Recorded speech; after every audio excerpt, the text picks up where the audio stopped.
I do like to distinguish sometimes because I think people can be very hard on spiritualism, which I feel sometimes they're much harder on spiritualism than they are on mainstream religions. And I'm like, if you're going to apply that level of Yeah. judgment, we need to apply it universally. And Exactly. yes, Mhm. but people can be quite hard on spiritualism because so many of the spiritualist leaders, there were, scandals, debunkings, whatever. Welcome to Big Crystal Energy, Season 3, the Veil Season. I'm Ashley, and I live at the threshold between medicine and magic, between the visible world and what waits just beyond it, between the person I present and the witch I am. I've learned something. The in between isn't a problem to solve, it's a place of power. This season, we're exploring the veil, where Victorian women spoke for the dead, where fairies guard the crossroads, where glamour becomes armor, where you stop apologizing for being both things at once. The crystals have always known the way through. Let me show you. Hello, everybody. Welcome back to Big Crystal Energy. I am Ashley, and I am so excited today because I literally have a dream guest on the podcast. We're going to be talking about all things Victorian spiritualism, and I am so hyped up. Today we have Steele Alexandra Douris here. She is like an expert on these things. So, Steele, welcome to the podcast. Thank you so much for taking the time to meet with me today. I am absolutely elated. Thank you so much for having me on. I'm very excited. Oh my gosh, this is totally my jam. And the reason that I wanted to have her on the podcast is that a lot of the things that I talk about on Big Crystal Energy are things that really people started working with these tools and different things during the Victorian era. And a lot of people within the space don't necessarily know that. And that's why I thought it would be very interesting to bring her on, and she can kind of give us this high level overview of all of it. And then we can understand the origins of the things that some of us are still practicing today and where they came from. So, anyhow, I would just love to learn a little bit more about you, like how you got into this, what's your background, tell us all the things. Sure. So let's see. I've always been a Victorian nerd. I think probably since I was about 13. It's funny, Wuthering Heights, the film version just came out to much controversy. I haven't seen it yet. I'm not sure if I'm going to see it.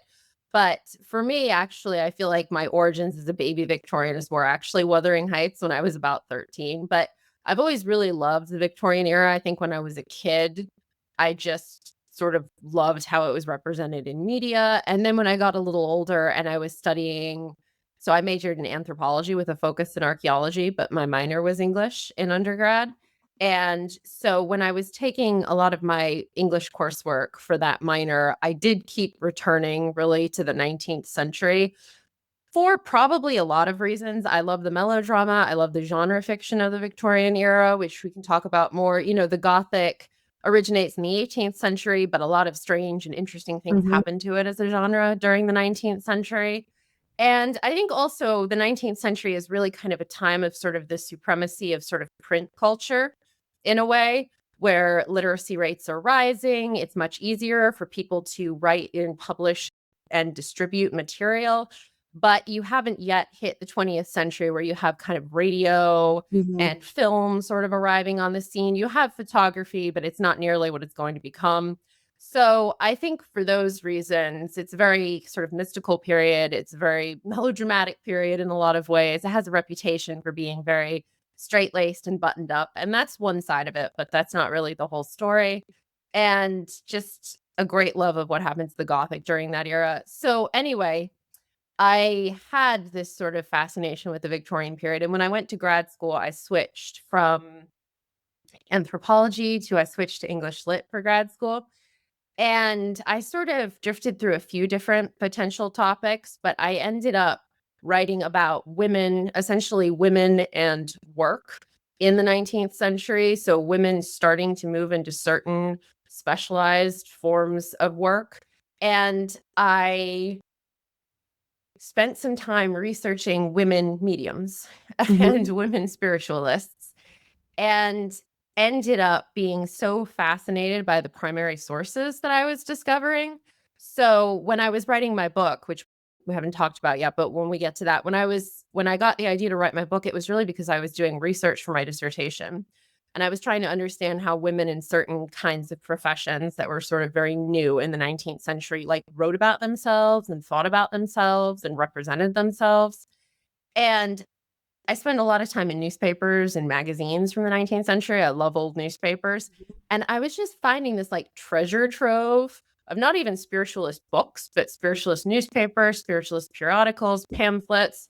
And it really was so fascinating to me because I think my vision that I had of Victorian spiritualism up to that point was just very heavily influenced by almost like franchises, like the Ouija franchise or Sure. The Conjuring or those or the TV series Penny Dreadful, when it was running, had some very Mhm. dramatic seance scenes.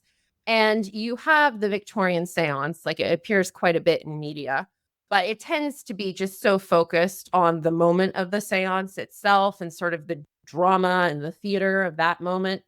And you don't really see the entire sort of ecosystem Mhm. behind that they were holding like, regular spirit circles on a weekly or monthly basis, that they had like, the chapter secretary and like tea Mhm. was served, like all of this kind of community that they had. And that was really fascinating to me because it sort of opened up spiritualism beyond this kind of just dramatic moment of the seance that we see in film to really realize just how much it was sort of interwoven into people's lives and also how the spiritualists didn't really see what they were doing as scary, Mhm. actually, a lot of the time. So that is sort of how I don't know if that's so much my background, it's my background with respect to spiritualism. Mhm.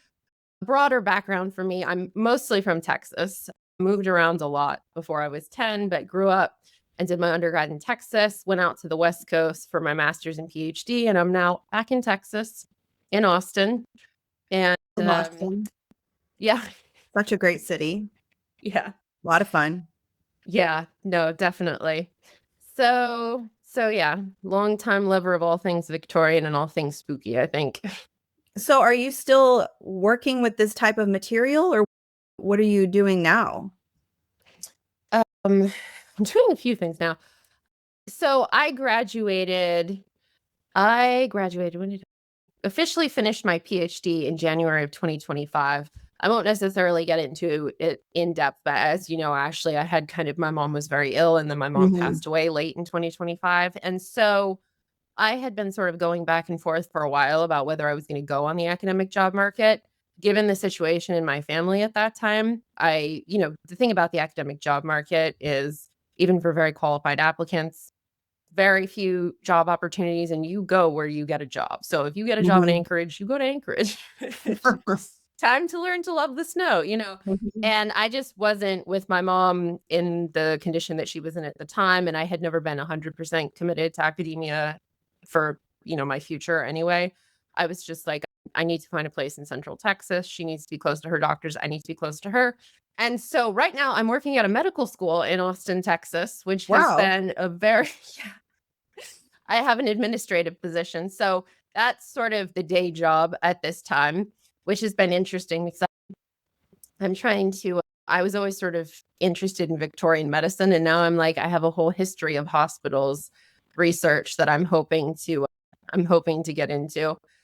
But, and right now on the writing front, I'm focusing a little bit more on fiction right now. I'm hoping to, if not finish a draft of a novel this year, get close to finishing a draft of a novel this year. So we'll see how that goes. I have some papers I want to publish. I'm thinking about turning my dissertation into a book. I'm thinking about some follow-up projects for my book, Spirit, Seers, and Séances, which, different from my dissertation, related but different. But I'm just sort of seeing there's a lot of possibilities, and I'm just sort of seeing what I want to do first and kind of figuring things out. I totally understand that. I mean, I do orthopedic surgery by day and all of this by Yeah. night. So we can do many different things, right? We can wear many different hats. We can go down lots of different alleys. As long as there's something, that you're excited about, that you're working on, that you're looking forward to. I mean, that's what it's all about. So I love that. So thank you for sharing that. So the book that I read when I was traveling was Spirit, Seers, and Séances. This is the book that I think she's most known for. And I love this book because it's not a huge book. It's very digestible. You cover a ton of ground in this book. And it just captured me like, oh wow, there was a lot of things that I knew, but a lot of things that I didn't really know. And I love that. I mean, I love a book that takes a topic that is, it's kind of vast. I mean, it covers a lot of time, and you were really able to kind of whittle it down to make it digestible. I mean, there's a lot of aspects of the book that I really enjoyed, which I'll get into later, but if you could, can you kind of give like this high level overview of like what exactly like the spiritualist movement was, or like what Victorian spiritualism is, for people that maybe have heard that term, but they don't really know what it is? Sure. So spiritualism, officially, there were some seeds, spiritualist seeds, which we can talk about a little bit, that were definitely planted before. Officially, spiritualism as a movement sort of dates itself to the late 1840s, and it became a transatlantic movement. So it sort of spread across the world. It was definitely very popular on both sides of the Atlantic, in the UK and in mainstream Europe, and then also in North America. But its birthday is considered, it was the late 1840s in upstate New York, basically in Hydesville, New York. And the people who are sort of officially credited with kicking off the spiritualist explosion are the Fox sisters, who people have sometimes, so Kate and Maggie Mhm. Fox specifically, and their older sister, and the rest of their family to a lesser degree. But it's kind of a classic haunted house story in a way. It's sort of interesting when I Mhm. think about how spiritualism and the Gothic are so closely intertwined. The Fox sisters are a really good example. But the story that's been told is that the Fox family moved into a home in Hydesville, New York, that already had a bit of a reputation. A previous family had supposedly heard strange noises. They weren't comfortable in the house. So the house had a little bit of a reputation. The family moved in, and pretty soon after moving in, the daughters were reporting, the entire family really was reporting strange, like, phenomena, what we would call phenomena in the house. But the daughters in particular, Kate and Maggie, were really at the center of all of it. They were hearing, knocking, especially rapping. Rapping is Mhm. a term you'll hear a lot. Spiritualist rapping. Mhm. So knocking noises kind of coming from nowhere, clicking, snapping. And at some point, they sort of invited neighbors over, and people were sort of trying to experiment with, oh, the girls are saying that there's someone else here, that there's some other being here. Can we interact with this spirit? And so the story that's been told is that people start asking the spirit questions and saying, like, rap once for yes, rap two for no, rap through the alphabet. They had different systems, and that the spirit started correctly answering questions. And so the daughters were seen as this kind of conduit. They told a few, I think, different stories about what spirit they thought they were communicating with in the house.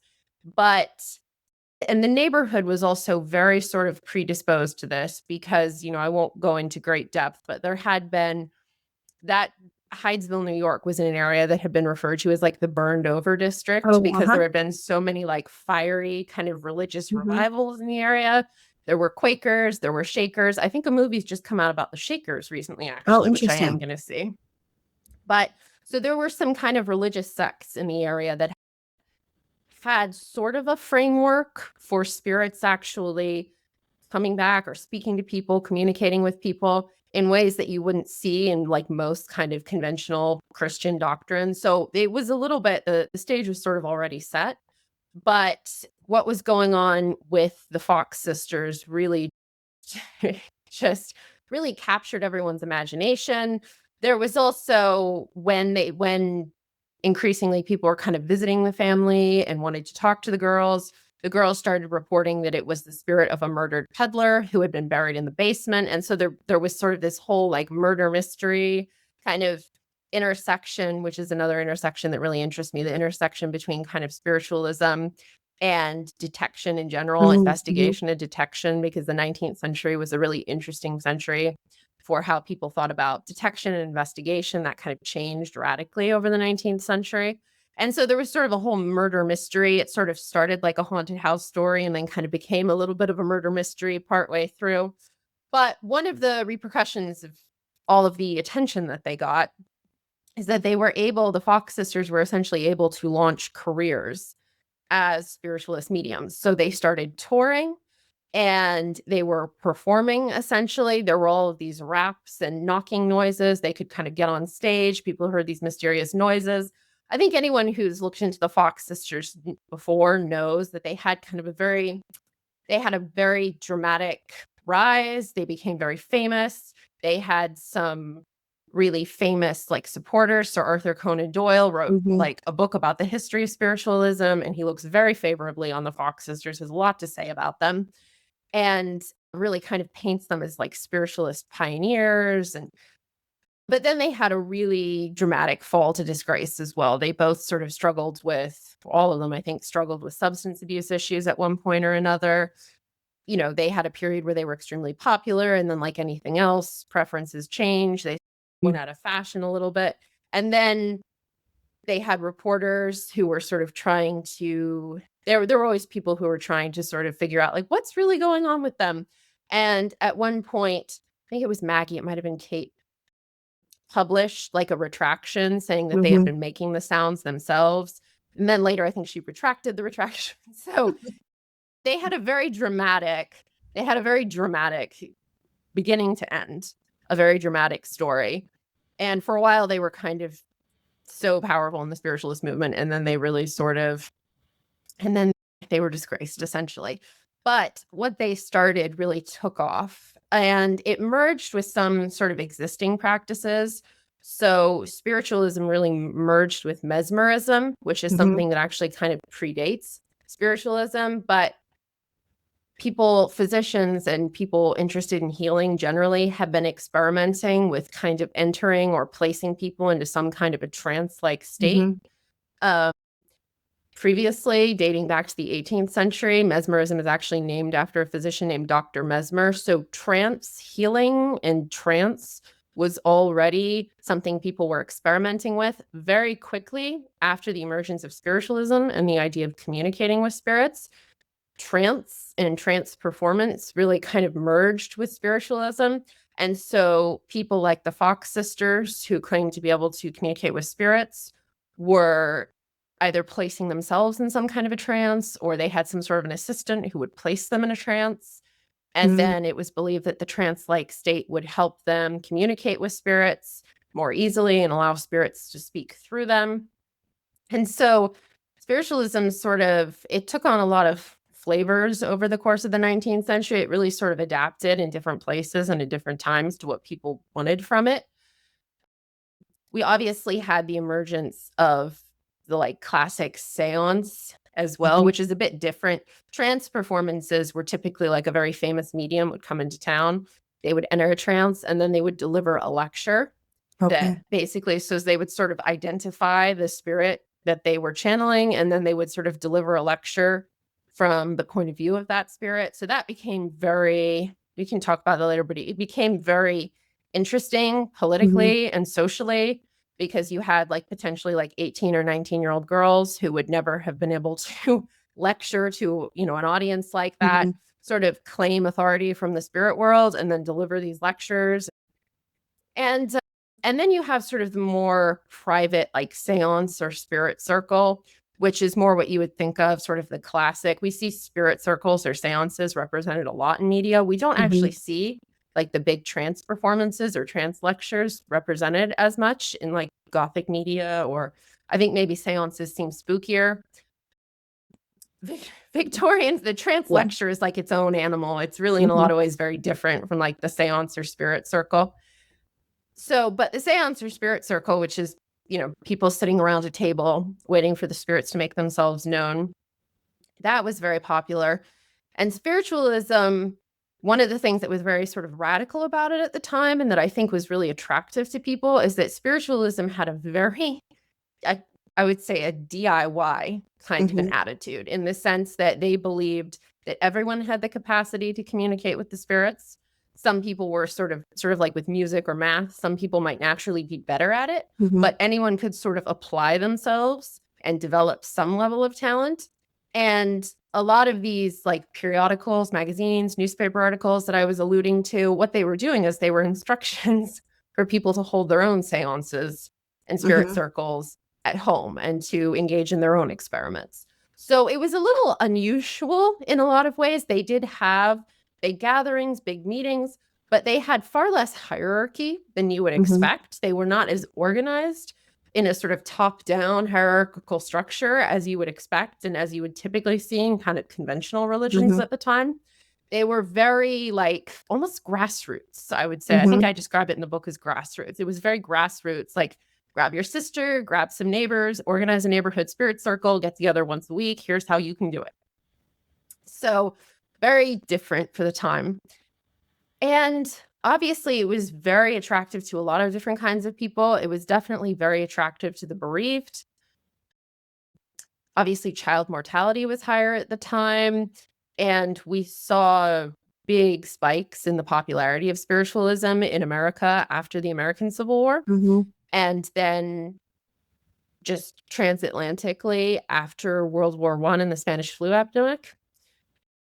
So whenever there was a big spike in mortality, especially in young people dying, you usually see sort of a corresponding spike in the popularity of spiritualism. And I think the last thing I would say about it is sort of, as I mentioned earlier, the spiritualists did not see what they were doing typically as scary. So a lot of times when we think about media now with the seance scenes, it's always like a scary, like a demon. Usually it's like, oh, these foolish people are trying to communicate with the other side, and then a demon comes through or something like that. But the spiritualists really saw it. They wanted people to see it as almost like just sort of a way to have a long distance relationship with relatives that were gone. So they were, if anything, working to make it seem a little more mundane and a little more day to day, and like something that wasn't all that scary or all that dangerous. So their attitude towards it was perhaps different, I think, from what a lot of people imagine. Yeah, I think it's just really interesting too. I mean, I saw when I was in Salem, Massachusetts, back in September. I mean, they still have an active spiritualist church there in town. I was on a retreat with some other women, and a couple of the ladies on the retreat went and attended one of their services, and she said it was really like very amazing and like very powerful.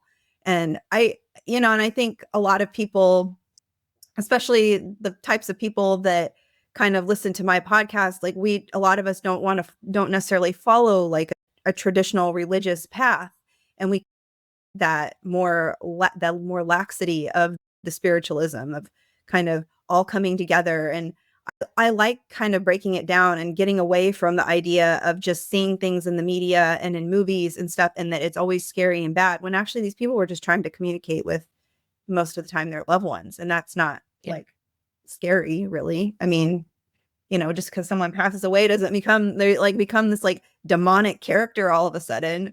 So love that. That's a big part of the reason why I just find it so fascinating. But it's also interesting how movies and media have kind of twisted it from what it was originally meant to be.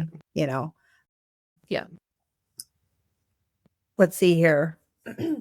But I feel like, with the seances, I mean, there's like a lot of different aspects to that too.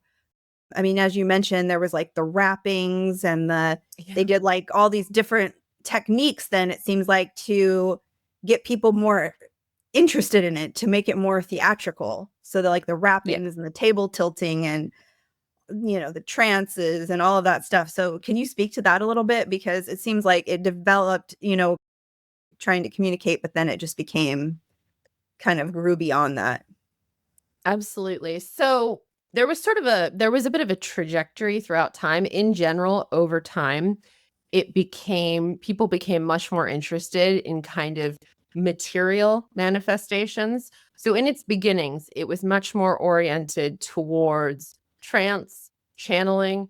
And the thing about trance and channeling is that you don't have to be a spiritualist or believe in any kind of like spirit communication to be interested in the trance state or to sort of wonder what happens to someone during a trance state. I mean, sometimes just as an artist or a writer, you have a moment where you sit down, you're writing, you're drawing, and it's like, this doesn't even feel like it's coming from me, right? So those kinds of experiences were sort of when spiritualism first got started, it was harder to debunk spiritualism because a lot of what was going on was really, if a 19-year-old channeler gets up on stage and delivers this extraordinary lecture, especially in a time where she may not have had much access to education, is she brilliant? Is she channeling something? I think it was very mysterious for people in general. It was just sort of a spectacle. As the 19th century went on, people really wanted to see like physical manifestations. Spirit photography, I think, also played a big role in this because people wanted to see like there were spirit photographs that showed like too. So people wanted to actually see things.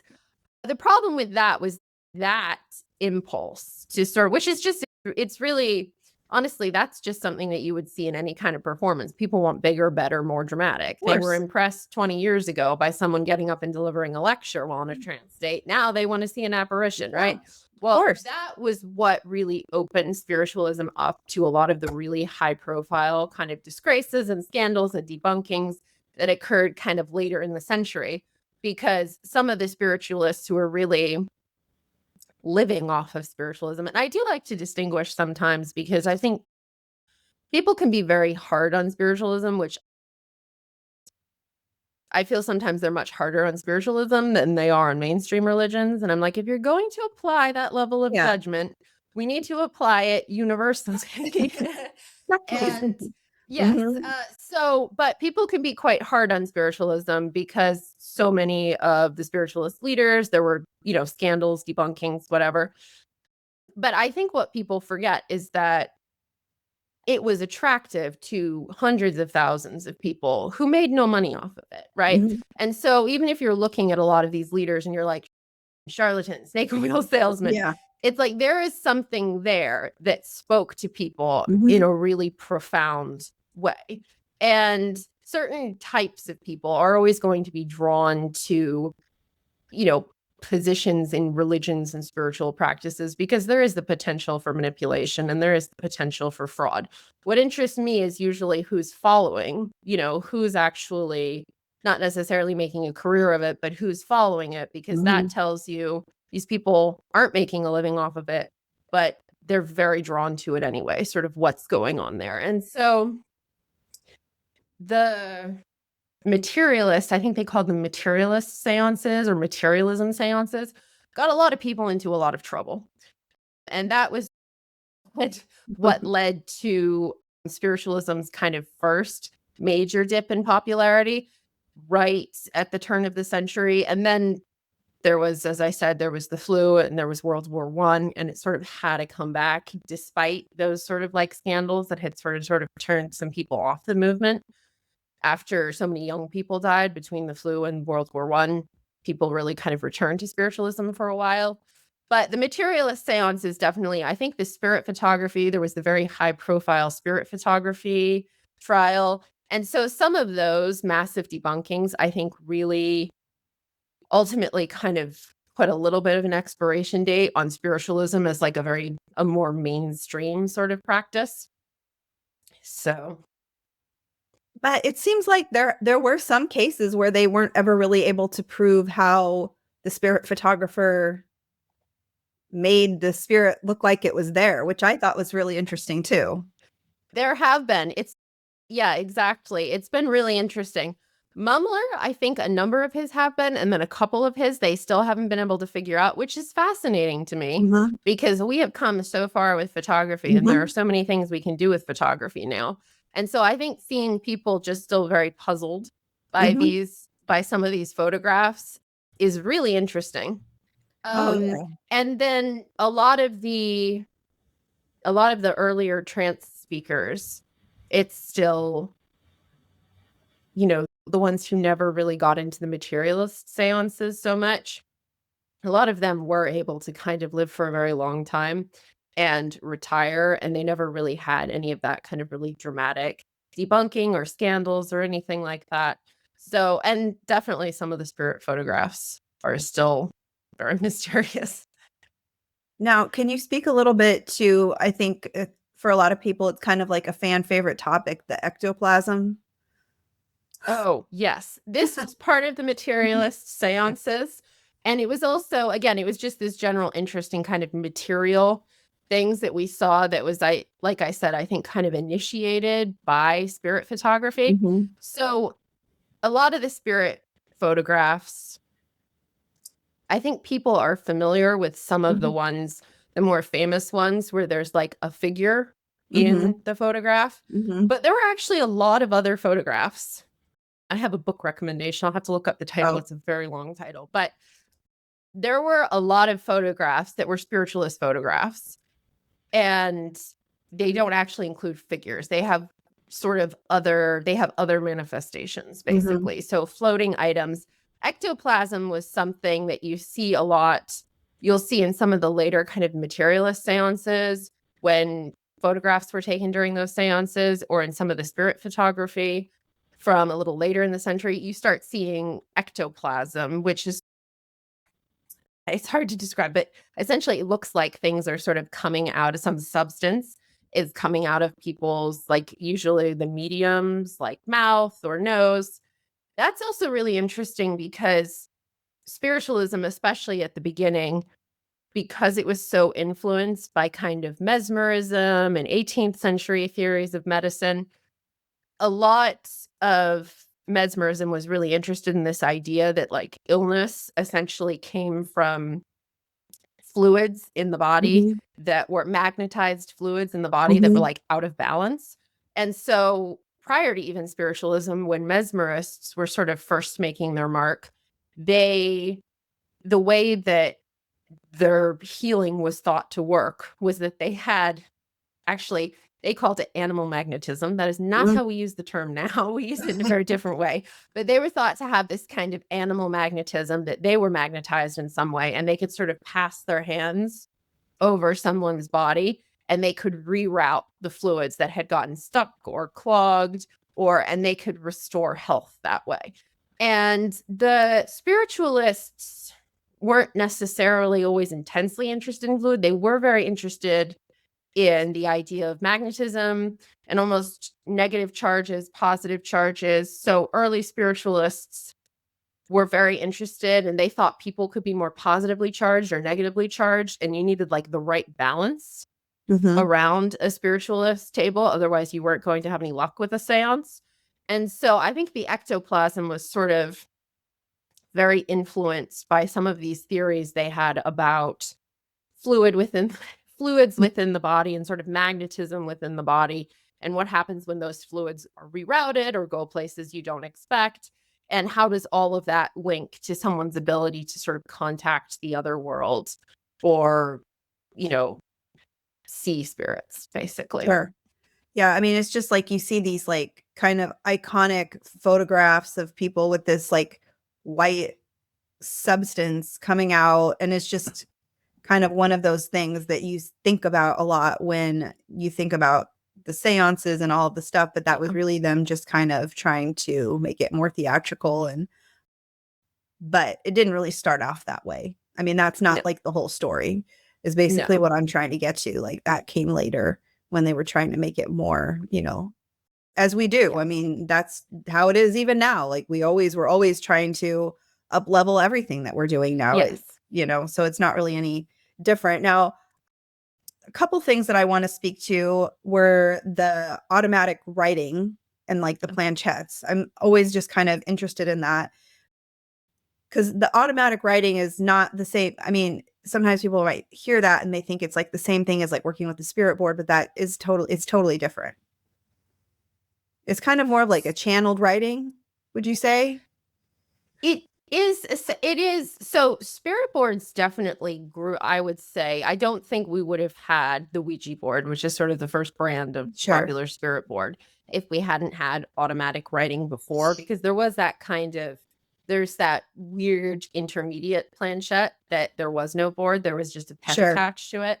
Right. But to go backwards a little bit, one of the things I think that was very popular about automatic writing, and automatic writing was especially, it was something that became popular, I think, relatively early in the spiritualist movement. And again, it was attractive because it was something that could be done at home, and you didn't even need a spiritualist friend to do it, right? So if you were the only person in your family or in your neighborhood who was really reading spiritualist periodicals and fascinated by spiritualist thought, but you couldn't go out to a spirit circle or anything like that, you could practice automatic writing. All you needed was paper and a pen. So automatic writing, automatic art was also popular, but automatic writing was probably even more popular. And people started, that was essentially sort of the same as channeled trance communication in a way, in the sense that the idea was that a spirit would sort of take over your body, and then you would write with the voice of that spirit. And so a lot of people who are very interested in automatic writing reported things like having different handwriting when they were writing in the trance state, or having, different grammar, different, and then there was a really interesting, I think one of my favorite sources for the automatic writing chapter was my favorite spiritualist periodical, which is very short-lived. It was Borderland. But I really love Borderland because both the editor and the assistant editor were really interested in automatic writing, and they had a lot of experiments. They would try even automatic writing sort of telepathy, where one of them would go in the other room and then the first person would try to sort of channel their thoughts. So they were even trying it with people who were alive, essentially, to kind of channel their mind. But they had a lot of really interesting articles in Borderland sort of talking about how you should take any automatic writing with a grain of salt, that you should think of it almost like it's an anonymous letter in a way. Don't assume, if you are trying to channel your grandmother and get writing from your grandmother, don't assume that it actually is your grandmother that you've communicated with. So it was very interesting for me, as someone who's really interested in kind of documents and texts and things like that, and how those are involved in spiritualism and the Gothic. It's really interesting how the spiritualists were sort of thinking about a lot of this writing, and just the idea of it being sort of an anonymous letter, like you've produced it, but it's an anonymous letter. Anyway, I found the automatic writing really fascinating. As time went on, there was sort of the bridge to what we would recognize now as spirit boards or Ouija boards, where they started trying it in groups. So rather than writing automatic writing as a solitary practitioner, they were writing in groups. And so to do that, they needed a pen that a group could use. And so the first planchettes were not meant to go with a spirit board. They were similarly shaped, but they had a pen attached to them. And so people could the planchette was like this, the pen came down from the planchette. And so multiple people could have their hand on the planchette, and then they could produce writing or art or anything like that. So that was sort of the forerunner of the spirit board, and that is much more like kind of the automatic writing. And then as time went on, we had the emergence of the Ouija board, which I think everyone will be familiar with what that looks like. Oh, yes. And so that obviously retains, a group can do it. A group is it's supposed to be a group. It's not something typically you would do on your own. So it's sort of a group activity. But the board is really interesting because as soon as there was a board, people's attitude towards it took on a very different kind of flavor. The way people talked about it was very different. And it's become, as you know, a really huge Halloween horror film Gothic, symbol, in a way that sort of traditional solitary channeled automatic writing, people don't even talk about that most of the time. I think a lot of times the closest you get to that is actually people doing, like me as a writer, doing free writes, or just, just, sit down and write, and it doesn't matter what you write, or just keep writing. the Ouija board or the spirit board has become something else entirely. Mhm. And so that's really interesting. It was interesting. It's interesting to think about that shift. Mhm. And it was also, the spirit board was relatively, I'm forgetting the exact date now, but it was relatively late in spiritualism. And so it was really becoming popular right as kind of spiritualism was on its way out. And so it was very much born of spiritualism, but it Mhm. has outlived spiritualism Yeah. in so many ways. And it's had Mhm. so many afterlives beyond the spiritualist movement. So yeah, the history is really a little unexpected. I mean, it's interesting to me because it's like you have the automatic writing, but then all of a sudden you have the board, and then it becomes like this portal. Yes. Like all of a Yes. sudden you have this like dark portal, but essentially I mean, you're kind of doing the same thing. It's just that it's a board. And I don't know. I had previously on the podcast, I had John Kozik, who is like the owner and curator of the Salem Witchboard Museum. And he gave like his whole deep dive on the Ouija board. And I love his obsession with the Ouija board. It's so contagious. And it was just so fascinating and how, just the perception of it over time and how it has so much stigma still. And I mean, I'm curious, like, what your take is on some of these things. Like, are you a believer in any of this? I mean, personally, I mean, because I've worked with people that like are still like do channeling, and I've had guests on, and they seem like very like what they do seems very legitimate, and they seem to know things that are very legitimate. I mean, it's I like, think, yeah. oh, sure. Sorry, I didn't mean to cut you off. No, sorry. Sometimes it gets like there's like this little delay with the thing, and I'm like, Oh, okay. yeah. I think for me, for my part, I mean, in terms of religion, I was definitely raised atheist. I tend to identify as like 90% agnostic, more or Uh-huh. less. For me, I think anything involving spirituality tends to, for me, be paired with creativity and art. So that a lot of times is really where I see, for me, the spiritualists, for them, they tended to frame spiritualism and spiritual practice as they were really trying to put it in the same realm as science. And for me, the natural sister for me is like art and mythology. And Mhm. so for me, I think most of the time that's why probably the automatic writing chapter was one of my favorite chapters. The other was probably the pre-Raphaelites, but it was one of my favorite chapters because I think for me, I'm not necessarily someone who's going to, I don't really attend seances or anything like You that, but I don't? have done a lot of You very, don't go to not seances usually. No. I'm open to it though. If I Okay. develop a spiritualist best friend here in Austin, I will go out with them. Okay. Um, but but for me, a lot of times I think when I think about these things, I think about them in the context of my writing and my art. Obviously, the book is sort of a cultural history. It has citations, but I have a lot of other work that I do and a lot of personal work that's not necessarily anything I would ever publish. And a lot of that, I would say, is where my kind of spirituality lives, essentially. And so, and with the spiritualist, with the book, when I was writing about the spiritualist, I was really trying I didn't want it to be a debunking project. I didn't necessarily want to argue for them either in any way. I really wanted to just capture a few things. One, what was so attractive about spiritualism and supernatural beliefs to people during that time, and what we've inherited from them. It's like the whole I see dead people, I see Victorians everywhere. So after doing my work, I'm just like everywhere I go, I'm like, that's Victorian, Mhm. that's from the 19th century. We got that from the 1860s. So I think I wanted to communicate some of that in the book.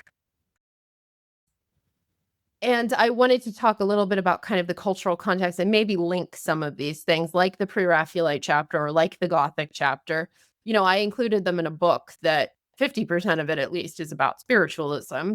And it's like, well, those are genres. Why are they in there? But for me, I sort of wanted to talk about just sort of the broader cultural context. And maybe also just, the Victorian era is weird because on one hand, we have this vision of the Victorian Gothic and Victorian seances, but on the other hand, they have a reputation for being really repressed. Mm-hmm. And so I think I wanted to sort of try to take these two ways that people see the Victorian era that they don't necessarily think about in connection, and just sort of talk about, well, what is going on? That on one hand, we have this vision of the Victorians as really kind of being just extremely stuffy, and extremely repressed. But also, they had so many weird injuries. Like, they were so, they were not, it's like on one hand, you would hear someone describe them, they would sound really boring. And on the other hand, in theater, melodrama was in full swing. We had sensation novels, which were known for their like bigamy plots at the mid-century. We had, the emergence of kind of the murder mystery. We have the penny dreadfuls. We've got spiritualism, obviously. Christmas has there's this ghost story boom with Christmas. Halloween in the US is starting to sort of take off at the end of the century. And so I think kind of wanted to just sort of unite some of these things, because I think sometimes people almost have two different versions of the Victorians that kind of live in their head, and they don't always think about like, well, and it's like, so yeah. Yeah. I mean, one of the things that I really enjoy about your book is that you do talk about it, and you're not for or against anything, but at the end of your chapters, you also offer exercises for people to try out if they're interested in it, which I think is kind of cool, because then it kind of links these ideas to something that could be potentially implemented today, because a lot of people actually still work with many of these things currently. I mean, even still today, I mean, we're thinking about like cartomancy, playing cards, tarot. I mean, that's very popular. Like, I don't know if like crystal ball gazing and stuff. I mean, I think it's really cool, but like maybe is not quite as popular. But I mean, palmistry, I've had a palm reader come on the podcast before. I mean, astrology is huge. Yeah. So there's definitely like a lot of things that are still, that maybe started then, are very popular today. Yeah. Yeah. The astrology, especially, I remember when I was writing the book, I was going through old like astrology manuals, and I think I found one where they were talking about like the horoscope for like, I think Queen Victoria had just had one of her children, and they were like, here's the details on their chart. And I was like, this could have been written today about like Kate Middleton or something. Right. This is so, this could, like, you could just, if you just use different names, you could completely age this up. This is something people were happily like reading then, and they would happily read it now. Like, it's so, and so, yeah, I think with the exercise in particular, because some of the things are really similar, I tried to include exercises where there was at least like a little bit of difference between how someone who practiced that now would practice versus how people who practiced it then practiced. Sometimes they're so similar that it was actually like, no, this is pretty much still the same. Sometimes some things, I'll try to think if I can think of an example. Some things were pretty different. Cartomancy, definitely, they weren't using mostly. When I found fortune telling manuals, they were mostly using a deck of playing cards. So most of their cartomancy instructions and manuals were kind of playing card decks. But sometimes it was hard to find something that would really stick out to people. It's like, oh, this is different. This is definitely Victorian, because it's so similar. And in your book, you kind of relate like a deck of playing cards. You explain like the different meanings of the playing cards as to what it could be in a reading if someone was doing that. So I thought that was kind of neat, because I know a lot about tarot, but I've never really used like a deck of playing cards for that. So I loved that. I mean, I think for me, like the iconography of like the crystal ball, like to me, like that's like big crystal energy. Like that's like so iconic for like a big reason why I named my podcast Big Crystal Energy, because of that, because it's just so like something that you think about, and it just has that like spooky vibe to it, and you're peering into the crystal ball.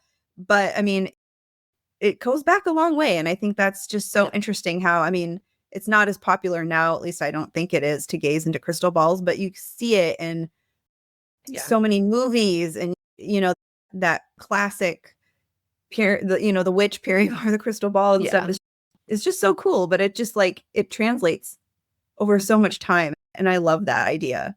And it also is just like, for me, with my podcast, especially like this whole season, I'm really focusing a lot on like these liminal spaces, and all of these different things really focus on like those liminal spaces of like the, people trying to communicate with spirits. And, I mean, I have friends now that are constantly calling psychics and, doing all that stuff. So it's just fascinating to me how the stuff just like continues on and on, and it kind of evolves, but it's so similar in some regards. Yeah. Yeah. And the crystal ball is really cool because there's actually a surprising amount of 19th century art involving people like gazing into crystal balls. And so I don't know if I included specific examples from the Pre-Raphaelites, but the Pre-Raphaelites, there's definitely at least one, probably a Waterhouse painting that is like the crystal ball or something. Yeah, like someone the women like holding love Waterhouse. Yeah, there's definitely at least a couple definitely at least one Waterhouse, and there may be like several other Pre-Raphaelite paintings that have crystal balls. I think in some respects, like going back to the Ouija board, before you had the Ouija board as a symbol, I think the crystal ball may have kind of had not scary associations, but kind of had that really powerful symbolism of like, okay, we're crossing a veil, we're communicating with something beyond us. And the crystal ball may have sort of filled in for that a little bit, because it was definitely like visually really powerful. Yeah. I mean, I think it still is. Like every time I see pictures of people like gazing into crystal balls, it just makes me feel like, ooh, I just love it. I don't know. There's just something about it that I love.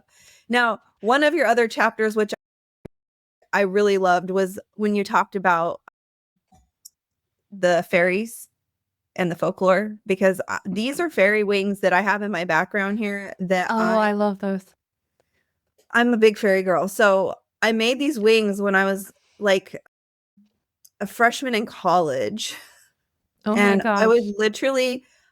I hand glued on every little feather, and then I made these like little straps, and like I was such a weird girl, like going to all these like parties with my like fairy wings on. Oh, I love that. I'm like, oh my gosh, people probably thought I was freaking insane. Well, they probably still think that, but I'm like, I've carried these wings with me all these years because I just obsessed about fairy lore. And I still do. I just think it's just so interesting. And I loved like when the Sir Arthur Conan Doyle, like all of the Cottingley fairies, like that's always captured my attention. So if you can speak a little bit about that, I would love to hear a little bit about your like the fairy chapter in your book. Sure. Yeah, I think it's like the fairies, flowers, and folktale chapter. I think that's basically how I went back and forth with organizing the book quite a bit. Fairies are another thing that kind of, the 19th century, you could say this again, it's my favorite century. So you can probably say this about any century, but it's such a fascinating kind of inflection point, because the way that people thought about fairies, fairy stories, folktale really changed dramatically. With respect to fairies specifically, I think there was really kind of a new vision of fairies that emerged over the period. So if you look at like the 18th century, or a lot of the fairy stories or stories of like the fae are kind of more, they're a little darker. Yes. And there's not necessarily yet the association with like children. By the early 20th century, you have, fairy stories for children, and you have depictions. Yeah, and you have a lot of depictions of fairies, almost like cherubs. They have they're so wings, cute, and they're like pretty, children. And they're flittering around, and exactly. And that was really something that was sort of changing over the course of the 19th century. I'm speaking, I think, mostly in a British context here. I don't know that I've tracked it as much in the United States, but I think probably North America mapped onto Britain in this respect. But so that was something that was really interesting that was happening. And we see that with the Cottingley fairy episode is kind of like a culmination of that in a way, because those were girls who had their father's camera, or they were cousins, but had a camera, an adult's camera, and they were going out and they were taking these photos.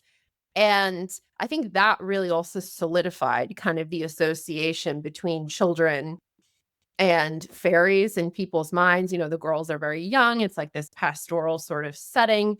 And the visions of fairies that they're sort of presenting are the fairies are, you know, seem very benign. They seem very playful. They're sort of the girls are out playing and they're out there with them. If you had gone like 100 or 200 years earlier and been like, oh, your children are playing with fairies in the garden, I don't, that would Right. not have meant Right. the same thing.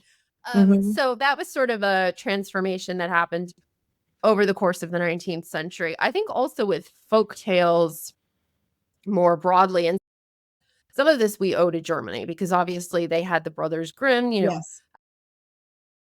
another really funny thing. Speaking of the buttoned up Victorians and their like melodrama, Germany is really fun. Germans are really funny because now we have this like the cultural caricature that we have, at least here in North America, of Germans. It's like Yeah. they're insanely pragmatic. They love their recycling. But German romanticism during the 19th century, like so much of what was fanciful in Victorian Britain, so much of that was imported actually from German romantics, German folk, like fairy stories, folk Mhm. tales. So that's also something else I didn't necessarily delve into a lot in the book, but that was something there was sort of a real interest for the first time in the 19th century. I think as mainland Europe and as the UK were becoming increasingly urbanized, US obviously was lagging behind a little there. But mainland Europe and the UK, as they're becoming really urbanized, and so many people are moving to urban centers. And there's an increase in literacy, which is great. But that also means that maybe rural oral traditions are dying a little bit because everyone is learning to read, moving to the cities, reading penny Mhm. dreadfuls, reading, serialized novels. And I think for the first time, there was a sense that these stories that people had just grown up with, legends that people had just grown up with for generations, and that Mhm. were very linked in a lot of cases to place. Place Right. was so important. It, Yes. because for a lot of people, until their family moved to like a big urban center, maybe their family had been in the same region for generations. Mhm. Maybe even most of them had been in the same village for generations. And so a lot of these stories were like, that well was the site of a murder Mhm. and now it's haunted, Mhm. or this forest, like, don't go in there at midnight because the fairies will get you. That's what happened to Aunt Agatha. Like they're so linked to place and to people's Yes. histories in certain regions. And then all of a sudden, that oral tradition, younger generations are moving to urban centers, older generations are dying. They're not necessarily passing those stories on to their grandchildren or great grandchildren the way they would have before. And so you see the emergence, like a much more committed effort to catalog these stories, record these stories for future generations, because for the first time, there's really a sense that they could just be gone. And so that I think is also something that shifts over the course of the 19th century because, at the beginning of the 19th century, a lot of times if there were debates or interest in the supernatural, there was a lot of focus on, is it real or not? And by the end of the 19th century, there's more of an understanding that whether something's real or not, like whether that well is really haunted or whether the fairies are really among us, that these are important, valuable stories and that they should be preserved. And so you see the emergence, again, the exact dates will escape me, but you have the emergence of the Folklore Society. You have the big one founded in Britain, and then you have a big one founded in North America not long afterwards. And so you have the emergence of essentially folklore studies. And so there are people who are really interested in fairies and folklore and whatnot because they're believers, but there are also people who are just, they recognize, whether they believe or not, they recognize the value of it. Mhm. And they're really dedicating themselves to preserving it. And so I definitely think with the fairies in particular, and fairy stories, folklore, that in some respects, sort of like spiritualism, that there's a kind of a loss that's driving it a little bit. It's not necessarily the loss of a family member Mhm. or, the loss of a loved one, but a sense of a loss of an entire way of life, a sense of a loss of connection to place and to the land, Mhm. and maybe a real desire to pass that on to future generations because it will be Mhm. lost. And that arguably could also be some of what's driving the interest in packaging fairy stories for children, because there's a sense that we do want to pass it on to future generations.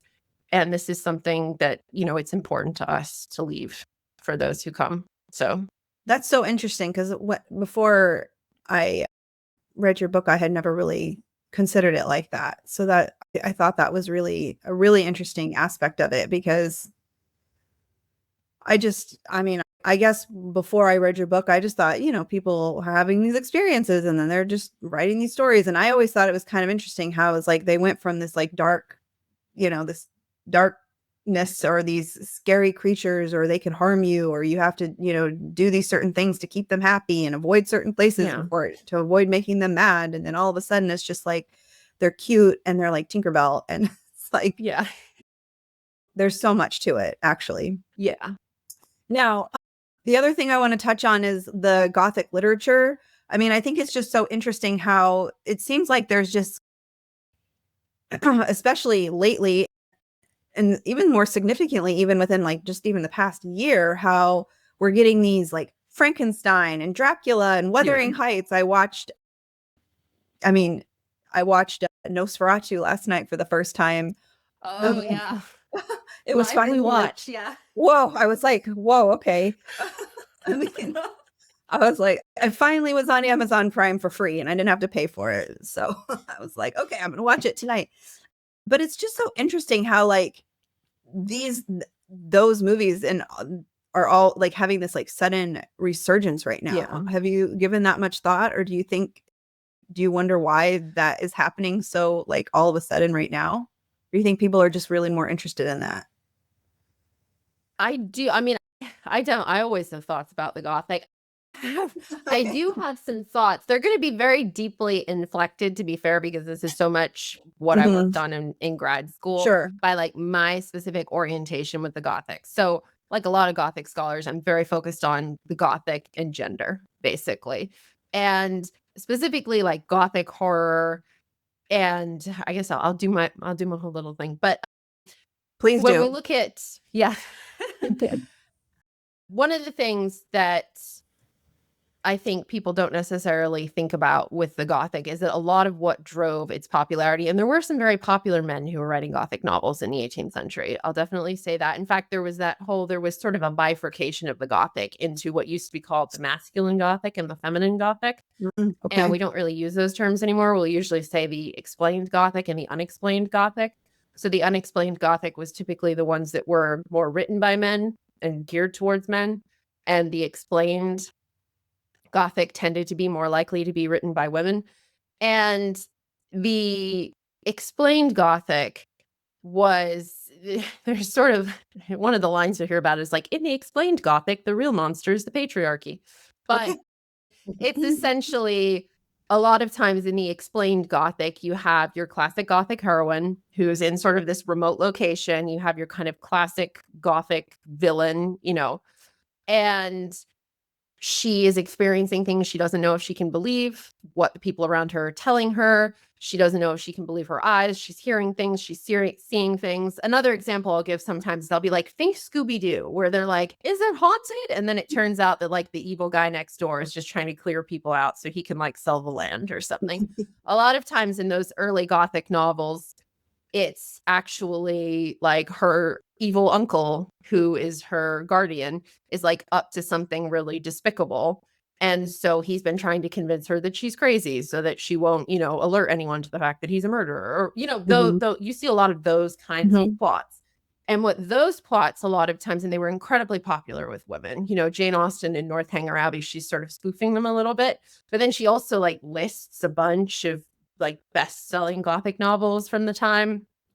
And her main character is obsessed with those novels, and so is her best friend. So they were incredibly popular with women. They had sort of a bad reputation because they were so popular with women. They were seen as like very unserious. But one of the things that they're really picking up on is kind of the claustrophobia of women's lives at the time, that they were in a position where they really had to hope that whatever man had sort of guardianship over them, whether it's a husband, a father, their father died, now it's their uncle, whoever, is a good person and is going to be benevolent and is a competent person and is going to kind of fulfill the role because they don't have legal or economic protections to fall back on. And so the Gothic, in my opinion, for a lot of Gothic scholars, is kind of one of the first, and again, I don't work before the 18th century, so there may be others, but for us, it's sort of one of the first representations you see of kind of an acknowledgement at a really large scale that for women, a lot of times the most dangerous places were the home. So you have the haunted houses, you have even when they're in a castle, there's always like too few people in the castle. It's never 100 people in the castle. They're like in a castle with like 6 other people and 5 of them are really creepy. So even castles, which should be full of people, become these like weird domestic spaces. So it's very much kind of the horror of the domestic and just a sense that things can really turn. You might have a great father, your great father dies and you're left in the guardianship of your creepy uncle, and things kind of turn on a dime and suddenly home isn't a good place anymore. And so my sense with the Gothic is that a lot of times it can it's never really left us. And I think it crops back up at times when women are thinking a lot, or society is thinking a lot about women and the places they occupy and where they're safe and where they have opportunities and who they have to trust and who they're relying on. And so, and again, this is very much speaking to, you could talk about someone who focuses on the Gothic and Empire and they would have like a different take about like what's going on with Empire right now. So from my background, based on the research that I've done, when I'm looking at a resurgence of the Gothic, I'm thinking a lot about, where do women feel trapped? Where do women feel like they're unsafe, where they have to trust someone? And, structurally they're being asked to trust someone or be in vulnerable situations. And that's not necessarily a good idea or in their best interests. So for me, a lot of times that's what I think about when I see a resurgence of the Gothic. And, I think it's a very lively time for women thinking about, I mean, it always is, but the past few years, definitely, Certainly. there's a lot going on. Yeah. So from my perspective, I see it as, for me, it would make sense that the Gothic, which has never really left us, would be having kind of yet another moment right now, I think. Do you have a favorite Gothic novel, or is there a favorite movie that's come out lately that you have really loved? So, well, my favorite movie that's come out recently, and it's not your classic Gothic domestic horror, but my favorite like horror movie that's come out recently is, I'm absolutely on the Sinners train. I adored Sinners. Oh, Sinners. Really loved it. I just watched that a couple weeks ago, actually. Yeah, I really loved that. In terms of specifically kind of the Gothic horror that I would think of, I mean, I love a lot of the classic kind of big names. I love Dracula, Turn of the Screw, Wuthering Heights, I mean, Jane Eyre. I love a lot of the classics. Something that may be one of my absolute favorites, which is sort of halfway Gothic, but it's also a sensation novel, which is, I love sensation fiction, which is kind of a mini genre that's like very popular in the 1860s in the UK, is The Woman in White. Some people are familiar by Wilkie Collins. Some people, if they're like mid-century Victorian genre fiction nerds, they'll be very familiar with The Woman in White. Otherwise, maybe not so much. But for me, it is a really good like representation of sort of, it takes so much from kind of the 18th century Gothic, and then there are so many things about it that are so classically Victorian. And then it's also like one of the first great sensation novels, and I love sensation fiction. So for me, The Woman in White is always going to be like a kind of favorite classic Victorian pick, I would say. Okay. I must add it to my ever increasing TBR. It's fun. If you have, I always tell people with sensation fiction, I'm like, look, it's like you have to have a really high tolerance for very long Victorian novels where they're fainting and poisoning each other. I love that. And if you're fine with that, you're going to do great with sensation fiction. But if you don't want to read about fainting and poisoning for 600 pages, look elsewhere. I love that. Just one last thing I wanted to touch on is you had mentioned that one of your favorite chapters in the book was the pre-Raphaelites. And I really did want to touch on that, because I too am very I love like the artistry and everything that comes out of that time. And so for listeners that are not familiar with that term or that, can you explain it a little bit?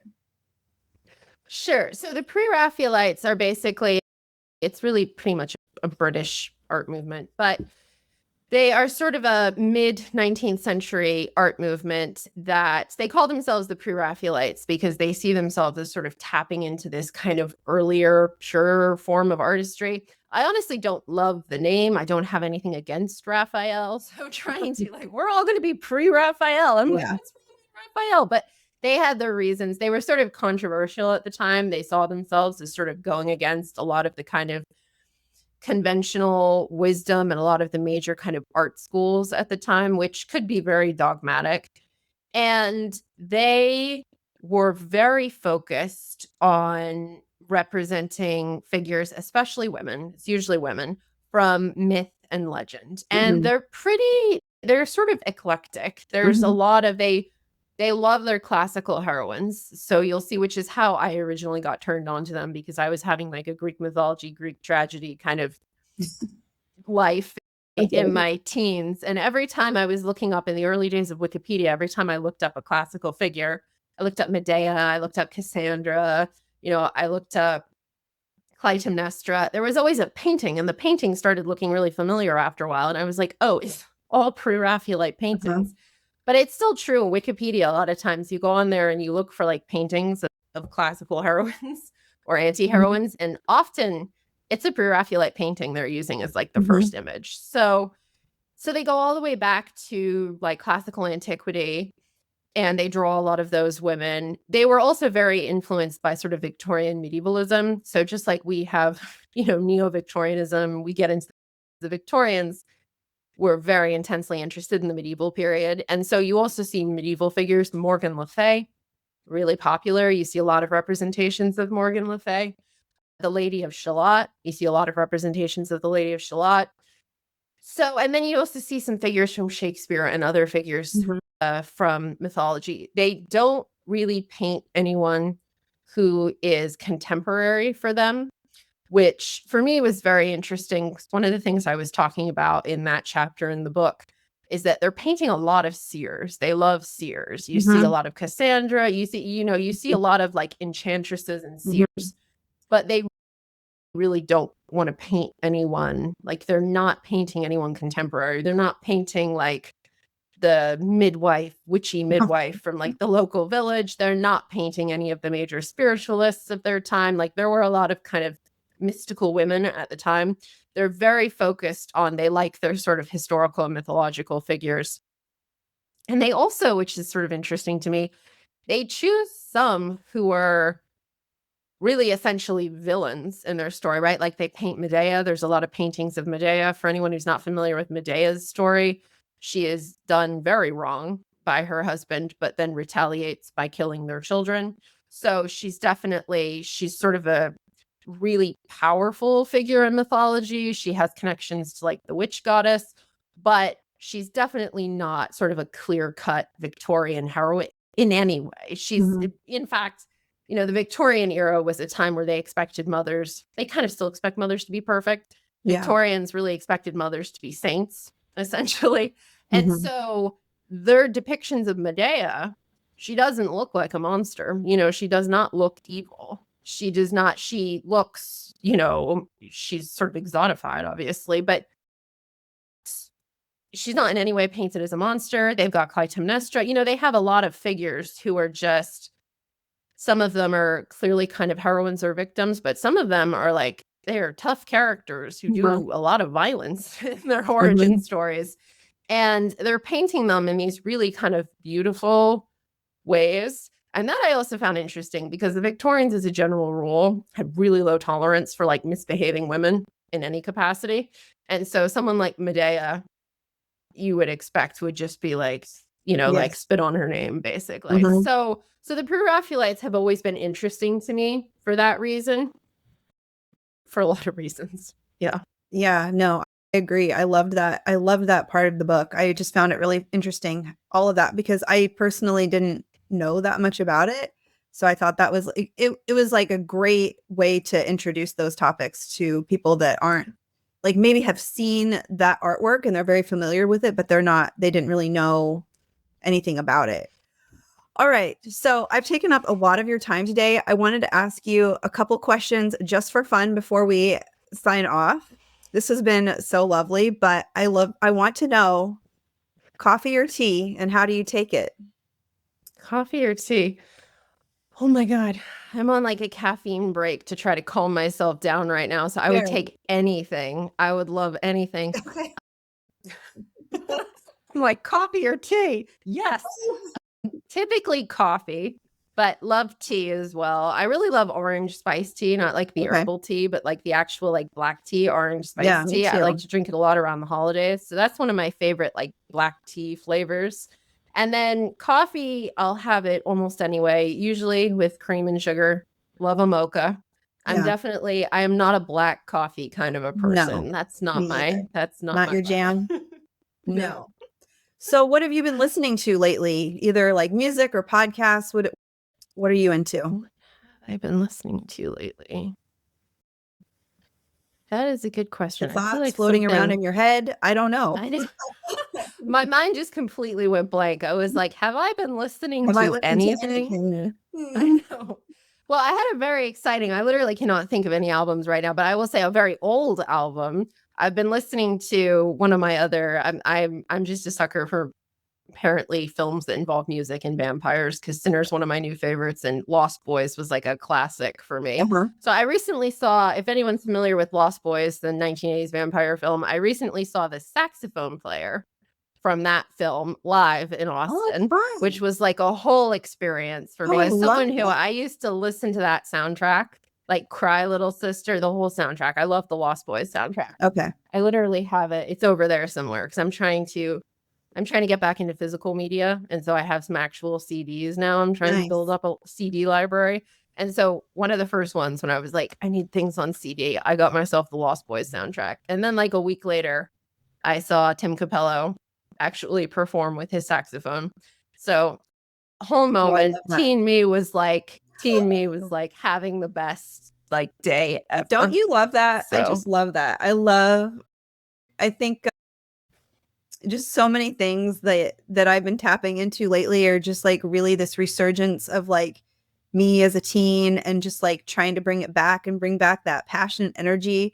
It's just so different now, especially with music. We have everything is so like quick and you can quickly stream everything and I feel like I attached myself to music so much more when I was younger because it was limited and you had to physically go out and buy the CD and then you would just play it over and I don't know, it feels so different now.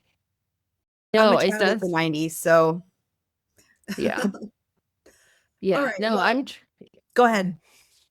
I was just saying I'm trying to listen. One of my music goals for the year was actually to listen to full albums again because I've gotten so used to like the Amazon Music or Spotify type or YouTube playlist thing where it's just like my favorite song from like 10 different albums. And it's like, and that's nice, but albums were produced the way that they were produced for a reason. So one of my goals has been like, listen to full albums. It's so true. It's so true. Cause I feel like we used to do that. And now it's just like you pick your favorite songs and you make your little playlist and you don't, but it's like that. It's like the whole artistic composition and it's really meant to be listened to from beginning to end.